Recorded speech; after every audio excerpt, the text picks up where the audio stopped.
Assalamualaikum warahmatullahi wabarakatuh. Kembali lagi di channel KM Story. Pada kisah kali ini Mimin akan membawakan sebuah cerita yang ditulis oleh Kak Andi Susanto. Cerita ini diberi judul KKN Desa Penari. Ya, hitung-hitung nostalgia tentang cerita KKN Desa Penari. Sebelum masuk ke ceritanya, Mimin doakan sahabat pendengar sehat selalu dan lancar rezekinya. Amin ya rabbal alamin. Baiklah, langsung saja kita masuk ke ceritanya dan selamat mendengarkan.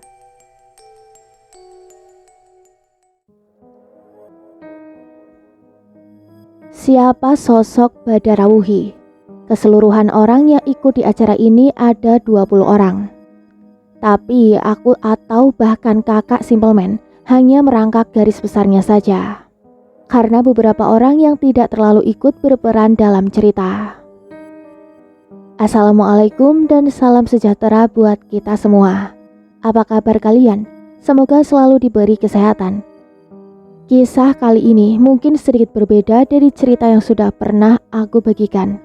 Karena di kesempatan kali ini, aku ingin membahas tentang cerita atau film yang pernah viral waktu itu. Ya, tentang KKN di Desa Penari.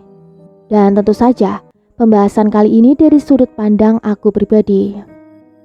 Sebelumnya aku ingin menjelaskan tentang apa itu Astral Project. Astral Project merupakan kemampuan seseorang untuk melakukan perjalanan spiritual atau gaib ke suatu tempat atau lokasi yang diinginkan dengan melepas sukma dari raganya. Dan kemampuan seperti ini hanya ada pada orang-orang tertentu, entah itu dengan cara berlatih atau memang kelebihan tersendiri dari lahir. Bagi sebagian orang, ada juga yang menyebut hal itu dengan mediumship. Hanya berbeda penyebutan, tapi fungsinya tetap sama saja. Cerita kali ini juga merupakan perjalanan spiritual yang aku lakukan beberapa hari lalu. Karena aku yang memang penasaran dengan kisah KKN Desa Penari ini. Padahal aku belum pernah nonton filmnya, bahkan belum pernah juga membaca tweet di media manapun. Hanya sekitar 2 kali aku menonton trailernya di YouTube. Karena menurutku lebih tertarik mencari tahu sendiri gimana kisah ini terjadi. Dan buat para pendengar, aku tidak mengharuskan kalian percaya sepenuhnya dengan apa yang aku bagikan di cerita kali ini. Karena pasti ada banyak perbedaan pandangan dan polemik tentang kisah besar ini. Karena ini sepenuhnya dari sudut pandangku pribadi. Jadi kalau ada yang bertanya, sebenarnya kisah ini beneran kisah nyata atau bukan? Aku bilang emang ini kisah nyata. Hanya saja ada beberapa perombakan atau sesuatu yang disamarkan di dalam penayangan di filmnya. Dari yang aku lihat, kisah asli tentang Desa Penari ini memang ada. Dan itu terjadi di tahun 90-an. Di mana ada 6 orang muda-mudi yang melakukan sebuah studi di desa tersebut. Lokasi ini disamarkan saat penayangannya karena menghindari pro kontra dari warga sekitar. Namun yang aku lihat, kalau lokasi ini dekat dengan salah satu gunung di daerah Jawa. Dan lokasi desa ini sendiri memang terpencil, hanya ada beberapa keluarga saja di sana. Dan di desa asli di mana kisah nyata ini terjadi, merupakan desa yang terpencil, di mana mereka masih menggunakan penerangan seadanya. Seperti obor atau lampu dari minyak tanah. Warga desa di sana juga sangat tertutup. Entah kenapa dari apa yang aku lihat, mereka enggan berbaur dengan orang di luar desa. Mereka nyaman dengan apa yang ada di sana. Mereka tidak banyak bicara, seperti warga desa lain yang aku tahu. Di tempat itu juga, ada makam umum yang digunakan sebagai tempat pemakaman orang-orang tertentu. Kenapa aku bilang orang-orang tertentu? Ya, itu karena di desa ini memang ada satu tradisi yang sudah dilakukan secara turun-temurun, yaitu mempersembahkan sebuah tarian untuk mengusir atau menghindari desa dari bala musibah. Dan tradisi ini ditunjukkan pada sosok wanita cantik bertubuh ular di sana. Bahkan, waktu aku mencari tahu ke lokasi ini, makam di sana terlihat aneh. karena batu nisan di sana itu berwarna hitam, dan rata-rata makam di sana banyak gadis yang masih muda. Dan aku lihat kalau sosok perempuan muda ini semua tunduk kepada wanita bertubuh ular itu, atau disebut Badarawuhi. Berarti sosok Badarawuhi itu memang ada. Ya, sosok itu memang ada. Lalu, siapa dia sebenarnya? Dan dari apa yang aku cari tahu, kalau sosok asli Badarawuhi ini memiliki inisial nama dengan huruf S. Gadis cantik berusia sekitar 20 tahun ke atas, di bawah umur 30 tahunan. Siapa tahu bisa dicari kebenarannya. Siapa tahu juga aku salah. Sosok Badarawuhi sendiri dulunya merupakan gadis desa itu juga. Dia sosok yang benar-benar cantik, ramah terhadap warga desa, dan anak yang sangat berbakti pada orang tuanya. Dia sendiri dijadikan tumbal atau seserahan bagi penguasa di desa saat itu. Karena sudah tidak ada lagi gadis seusianya yang pantas untuk dijadikan tumbal. Sosok penguasa saat itu merupakan jelmaan dari jin jahat atau kafir dengan wujud pria tua, tapi sebagian tubuhnya juga seperti ular. Mungkin biasa disebut sebagai siluman. Setelah dia dijadikan korban persembahan, akhirnya dia menjadi abdi utama di tempat itu. Dia berhak melakukan apa saja yang dia kehendaki kepada semua warga atau siapa saja yang datang ke desa itu. Namun, dia bukan sosok yang dengan mudah mencelakai setiap orang, melainkan dia bakal mencelakai orang-orang yang tidak menghargai adat istiadat atau pantangan yang ada di desa itu. Karena baginya, ia rela menjadi Badarawuhi demi warga desanya. Dahulu, tradisi persembahan tarian ini sering dilakukan di salah satu area di desa, atau yang sekarang disebut sebagai lokasi napak tilas, di mana ada sebuah gapura atau batu nama desa. Setiap hari dan malam tertentu, mereka melakukan ritual ini demi keselamatan warga desa. Bahkan, bagi siapa saja yang memiliki batin yang kuat, bisa melihat sosok Badarawuhi ini saat memasuki desa tersebut.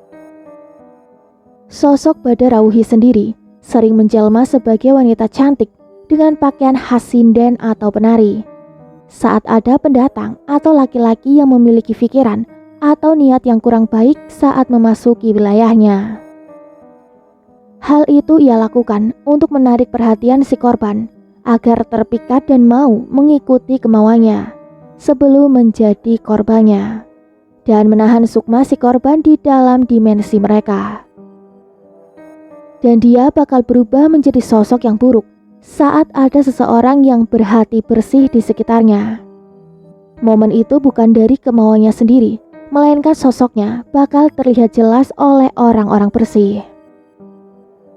Bisa juga terlihat sosok aslinya saat bertemu orang yang memiliki penjaga gaib atau kodam.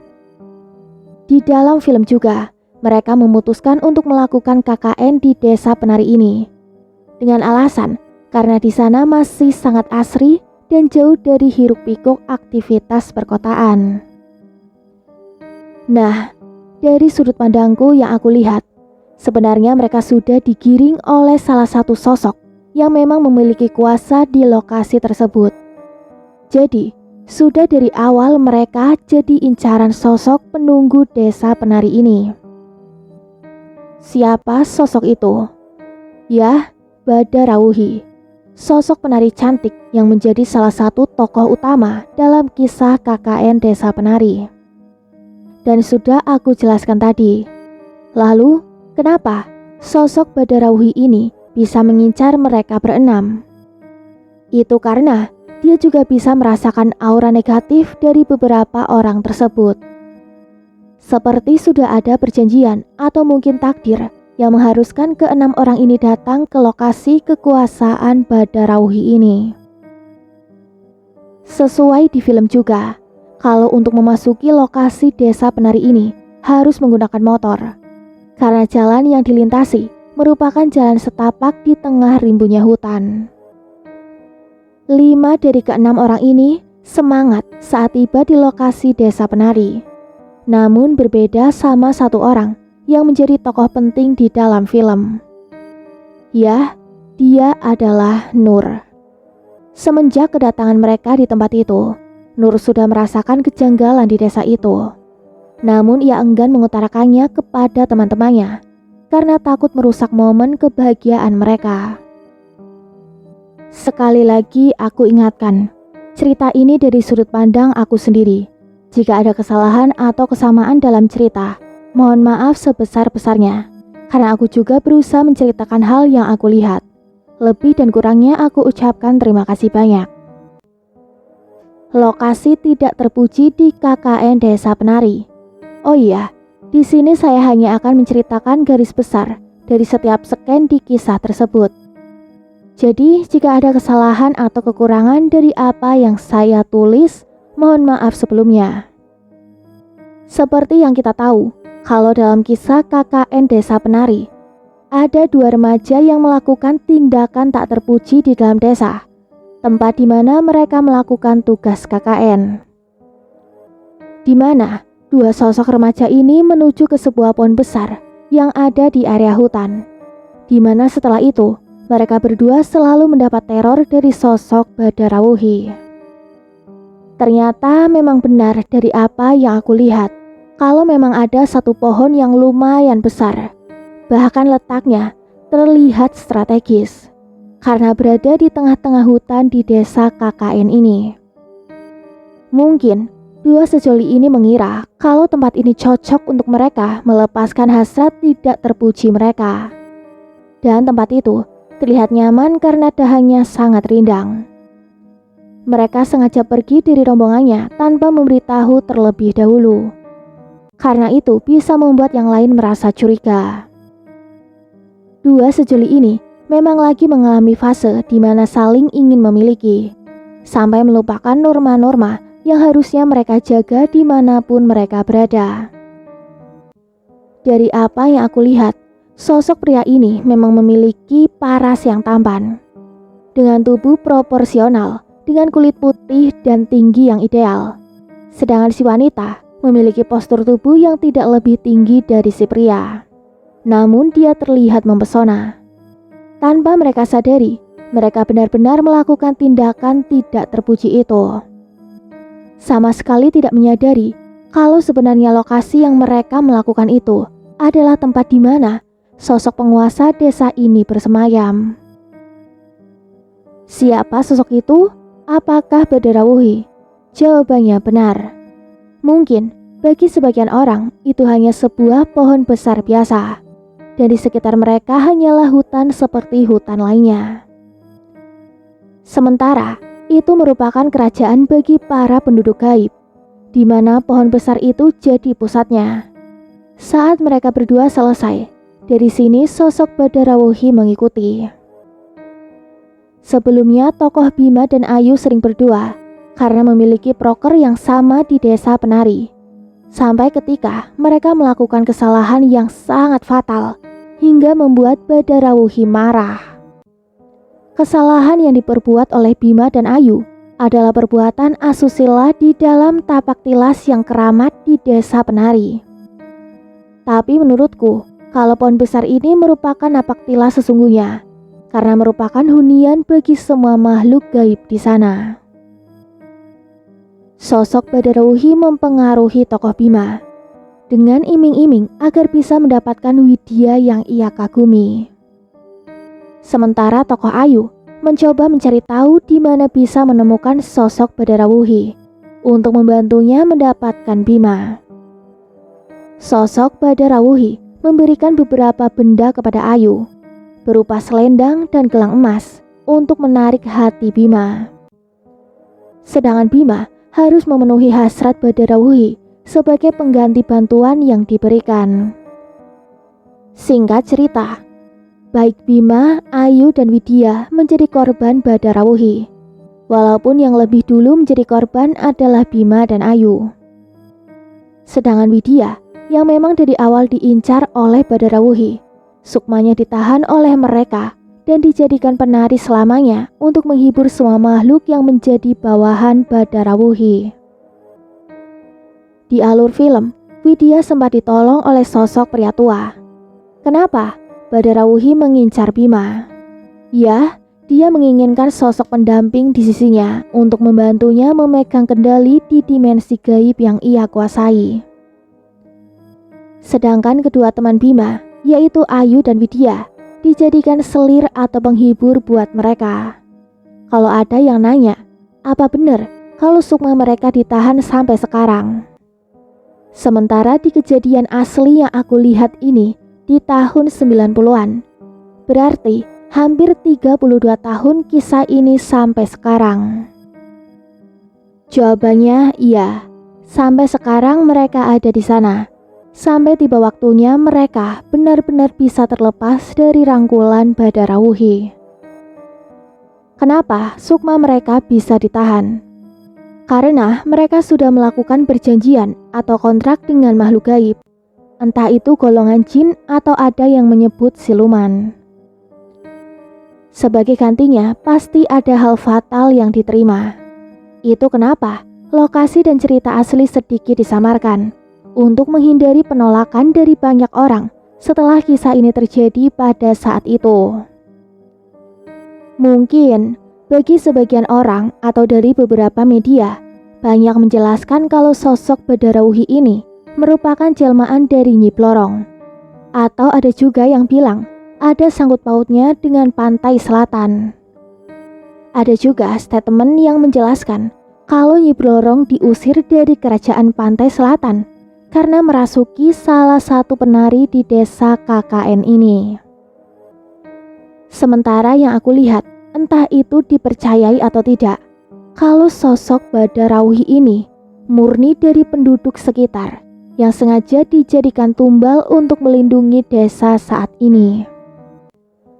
Karena banyak teror yang terjadi di desa itu, seperti teror gaib, penyakit, dan kegelapan. Lalu siapa yang melakukan teror tersebut? Jawaban ini baru bisa menjurus ke sosok Nyi Blorong atau salah satu sosok yang menjadi bawahan Ratu Pantai Selatan. Teror yang dia lakukan untuk mendapatkan sesaji, tumbal, dan pemujaan. Karena yang aku tahu, kalau Nyi Blorong memang selalu bersih tegang atau selalu selisih paham dengan Ratu Pantai Selatan atau Nyi Roro Kidul. Itu yang menyebabkan dia melakukan segala cara agar menjadi lebih hebat dengan mencari banyak pengikut yang berhasil dia sesatkan. Kenapa sosok Badarawuhi memiliki tubuh separuh ular dan separuh manusia? Itu jadi patokan kalau bentuk itu identik dengan penghuni pantai selatan. Pohon besar itu juga dijadikan pusat kerajaan baginya. Di sini, dia lebih mengedepankan sosok Badarawuhi untuk membersihkan namanya. Persembahan tari selalu dilakukan di dimensi gaib untuk menghibur mereka. Ada juga alasan lain kenapa tarian selalu dilakukan di alam mereka. Itu karena ingin memberitahu bagi banyak orang atau warga desa terdahulu kalau mereka tidak pernah tidur, istirahat, apalagi lalai dalam mengawasi apapun tindakan yang dilakukan oleh manusia saat itu. Kalau mereka tidak pernah tidur, istirahat, apalagi lalai, apapun tindakan yang dilakukan manusia saat itu. Jadi, ada baiknya warga pendatang atau siapapun untuk tetap berhati-hati dalam bertindak atau melakukan sesuatu. Karena pasti akan ada hukum tanam tuai. Bahkan yang aku lihat kalau sebenarnya di pohon besar itu dililit atau diberikan kain berwarna kuning emas dan bersih banget. Mungkin itu sebagai tanda kalau itulah tempat Nyi Blorong, Badarawuhi, dan pengikutnya bersemayam. Dan kalau kalian tahu, ada ular besar yang selalu melingkar di pohon itu, di mana tubuhnya lebih tinggi dari pohon itu sendiri. Kepalanya yang selalu memantau sekeliling desa, dan ada mahkota kecil di kepala besarnya. Pembelajarannya, ada baiknya lebih menjaga sikap, sifat, dan laku jaga dimanapun kita berada. Karena sejatinya gaib itu ada. Perbanyak doa, ingat pada pencipta.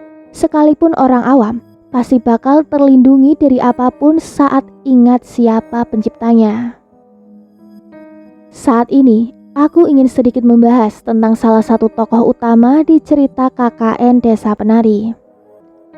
Ya, dia adalah Nur, sosok gadis muda yang memiliki sahabat gaib atau biasa kita sebut sebagai kodam penjaga.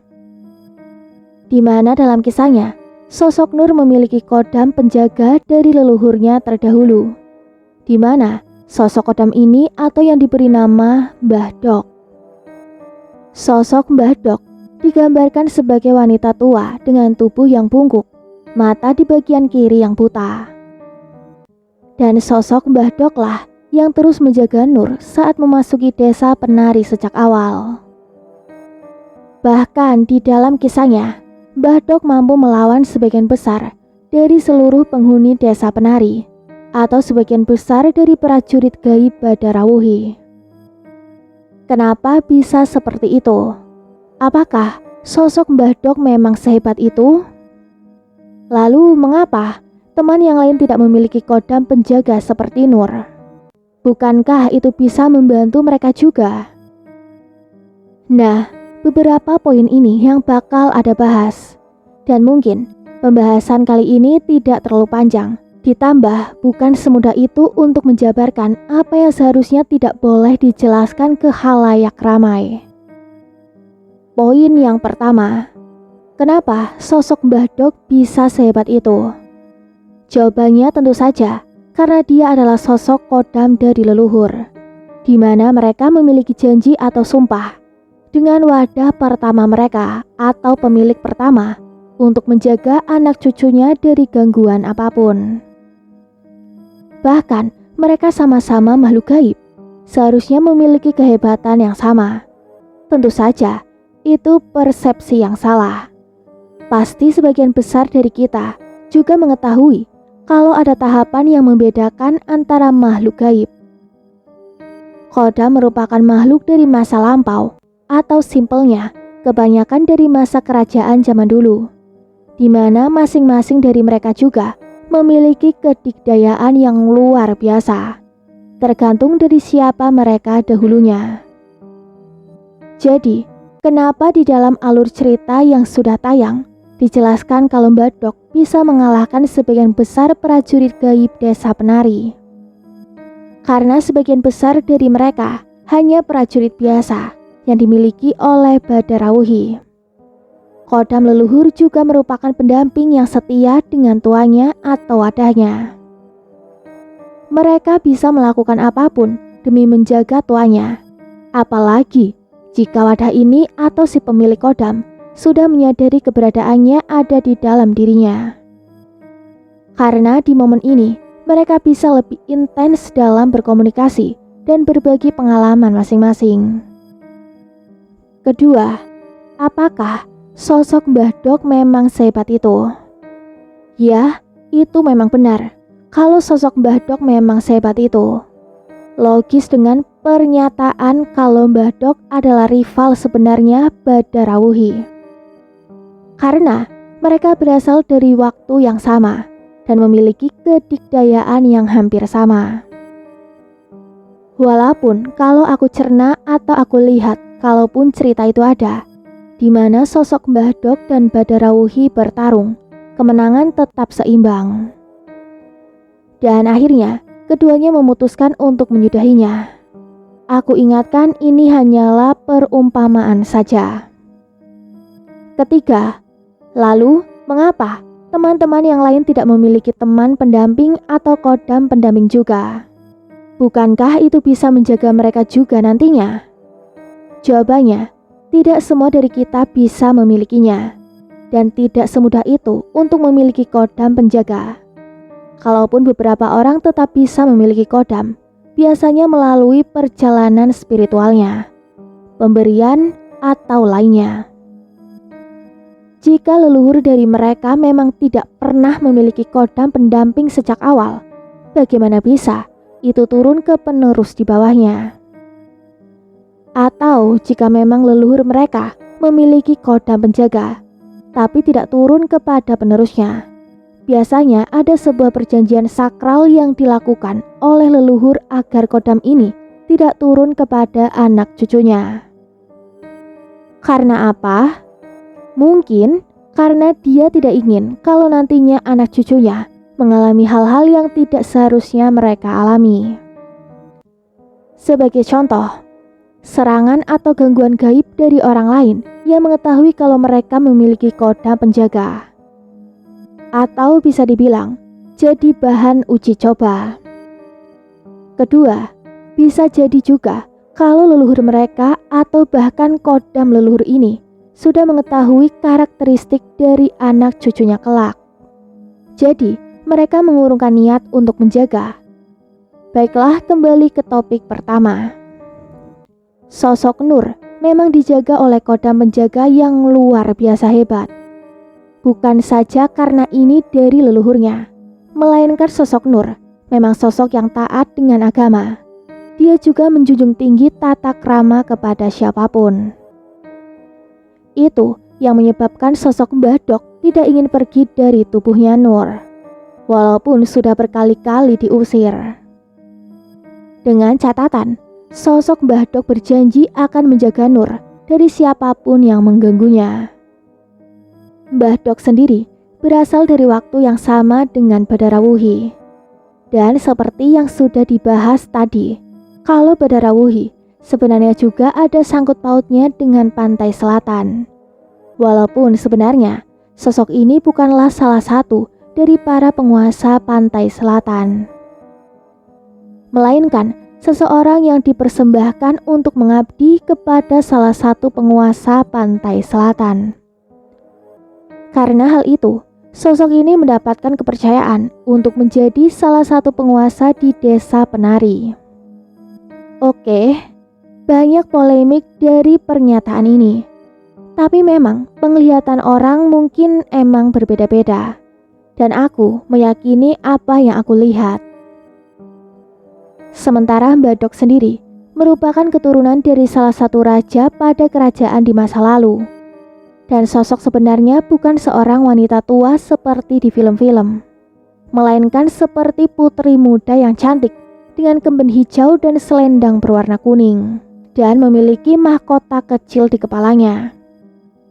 Jika wadahnya atau tuanya memiliki aura yang sangat positif, maka tidak bisa dipungkiri kalau sosok kodam penjaganya juga dari kalangan luar biasa.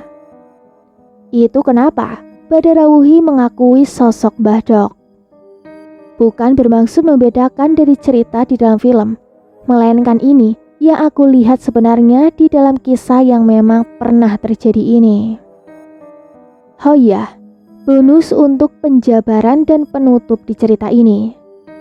Di film KKN Desa Penari, sempat dijelaskan kalau ada sosok pria tua baik yang menjaga di desa penari ini, dan sempat menampakkan wujudnya kepada salah satu tokoh di dalam film. Cerita ini juga aku benarkan adanya. Tapi, sosok pria tua ini bukan mendiami pohon besar di dalam desa penari, seperti yang dijelaskan oleh salah satu sosok indigo di YouTube. Melainkan, sosok pria tua ini mendiami sebuah batu besar yang ada di pinggir desa. Jadi, kalau bisa aku gambarkan lewat tulisan, hutan desa penari ini ada di sebelah kanan desa, sedangkan lokasi batu besar ini ada di bagian kiri desa. Atau bisa sebaliknya, sesuai lokasi dari mana kita melihatnya. Dan desa ini ada di bagian tengah. Seperti memiliki makna kalau mereka memiliki wilayahnya masing-masing dan tidak berhak saling ganggu. Karena itu, sosok kakek baik ini hanya membantu sekedarnya dan semampunya. Bukan karena tidak sanggup menandingi Badara Wuhi dan prajuritnya, melainkan dia menjaga apa yang sudah ditetapkan. Karena beliau juga memiliki prajurit-prajurit yang jauh lebih hebat. Bukan seperti kita manusia yang sudah diberi wilayah atau bagiannya masing-masing, tetap saja melanggarnya. Sampai di sini untuk penjelasan tentang alur kisah ini. Semoga berkenan untuk para pendengar. Bukan untuk memberi perbedaan, hanya menceritakan dari apa yang aku lihat. Terima kasih telah mendengarkan cerita ini sampai selesai. Jika sahabat suka dengan cerita ini, jangan lupa tinggalkan like, komen, dan subscribe untuk sahabat yang baru klik video di channel KM Story. Tunggu cerita lainnya di video selanjutnya. Mimin pamit undur diri. Wassalamualaikum warahmatullahi wabarakatuh.